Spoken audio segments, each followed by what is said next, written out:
What's going on, guys, and welcome back to the channel. This episode is going to be part of the mindset series, and it incorporates a couple different subjects, but it's basically about covering the topic of how people want to make changes in their life but end up going about it with the same mentality, with the same effort that caused the problems in the first place, and they never accomplished their goals.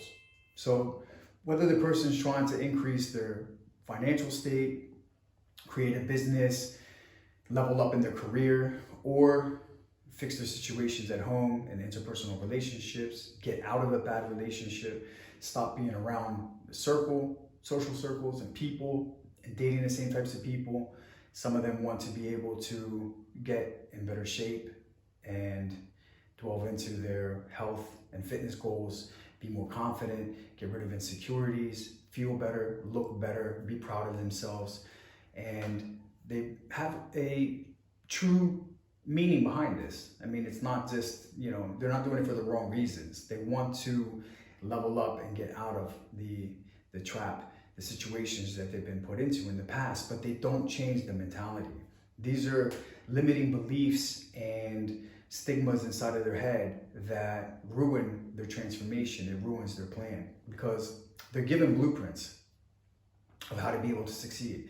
They're given certain non-negotiables, they're given certain tasks, they're given a certain timeline of what needs to be done on a daily, weekly, monthly basis, but they go about it with the same mentality of thought process, risk-reward ratio that caused the problem in the first place. They look at everything and they say, well, I'll put effort into it when I feel like it, and I'll put what I think is my best level of effort, what I feel is sufficient for this, which always is never enough. Everybody always has that extra gear in the tank that's not hard to get to, but they choose not to because they're not getting an instant reward.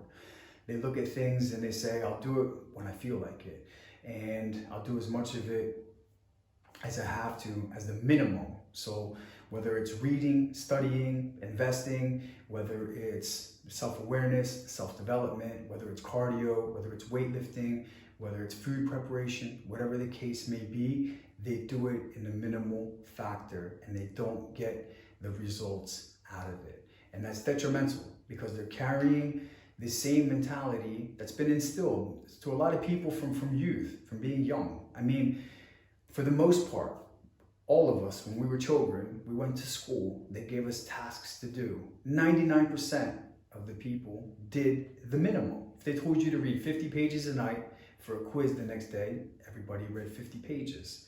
And if they told you to finish this amount of work by midweek, you did the minimum. And then at home, when you were given tasks, chores from your parents to do the yard or take the trash out or clean up your room or whatever the case may be, they did the minimum. We all did the minimum. We did whatever they would see and be able to say, okay, that's enough, good job, you're finished, and we would go back to doing whatever we needed to do. Then people start going into jobs, they start going into employment, and they carry the same thing. They're like, what's the minimum I have to do to get through these hours to collect a check? Then they start having problems at work because they've never given, if they have the right employer, they've never given that employer the feeling of them having that value to invest into them and say, let me give you a pay raise, let me give you a better position, because they're doing the minimum. They're looking around, they're like, everybody slacks at lunch, everybody plays on their phone, everybody leaves 15 minutes early or a half hour early or an hour early, everybody goes home to eat, doesn't come back to work after the meetings, after the consultations, whatever the case may be, and they carry that on through life, into relationships, and then into their own personal goals. Then they have the mentality of, I've got to do everything for everybody else. So both of those play against each other. They say, I've got to do shit for my girlfriend, boyfriend, wife, husband. I got to do stuff for my kids. I got to do stuff for my boss. I got to do stuff for the house. And then on top of that, I have to fix this problem that I caused. My weight, my money, my relationships, my mental state. And it's going to take effort. And I don't feel like doing it. And it's uncomfortable. So I'm going to do the minimum into it because I am tired. And they never get any results. They carry the same mentality into something that needs 100% of all the time, because it's something that was created over months and years for the most part. people's financial state, people's health state, people's aesthetics, people's habitual, constructive interpersonal relationship choices and responses are created over years and years and years. And they want to get results in days and days and weeks and months. Lucky to see somebody be consistent for that long, So when you're working on yourself, you have to be honest to yourself. Honest to yourself and look in the mirror and say to yourself, I made all the wrong choices before that got me here. So my mentality, my instinct, my thought process, my negotiations, my risk-reward factor is fucked. And that's okay. Nobody's perfect. We all have qualities and we all suck at certain things. And the things that we suck at, we need to work on and we need to be diligent. And unfortunately, for the most part, we like to amplify and exemplify our strengths. We want to talk about our strengths and we want to hide and brush our weaknesses underneath of the rug or keep it into the closet.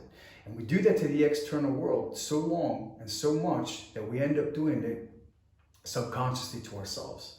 We put the minimum effort into it. We have all our reasons, we have all our blames, we have all our stories attached to that goal and that task, and we carry it along the process. And just to keep it simple, if you just say to yourself that I made all the wrong choices, or for the most part consistently kept making certain choices that got me to here, I can't make those type of choices anymore.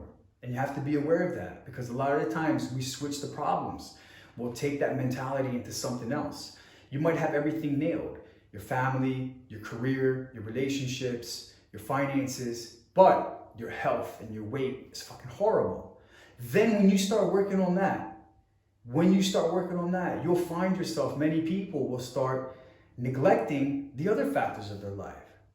They're going to be selfish and say, fuck, now I got to work on me. I got to get rid of this gut. I got to get rid of this sickness. I got to work on exercise and eating food and doing cardio and all that, and saying no to sweets and saying no to alcohol. So I'm going to be a little bit selfish and be a little bit of a dick to my partner or to my kids, or put a little bit less effort at work because I feel like the attention that I'm drawing to myself is going to be deserved more, and I can't do the same thing towards my career.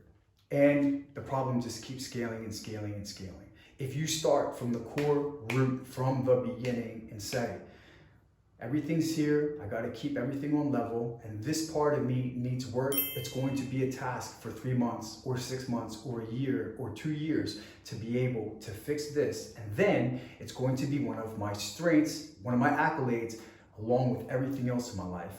And I'll be able to retain everything that I built and keep this new reward.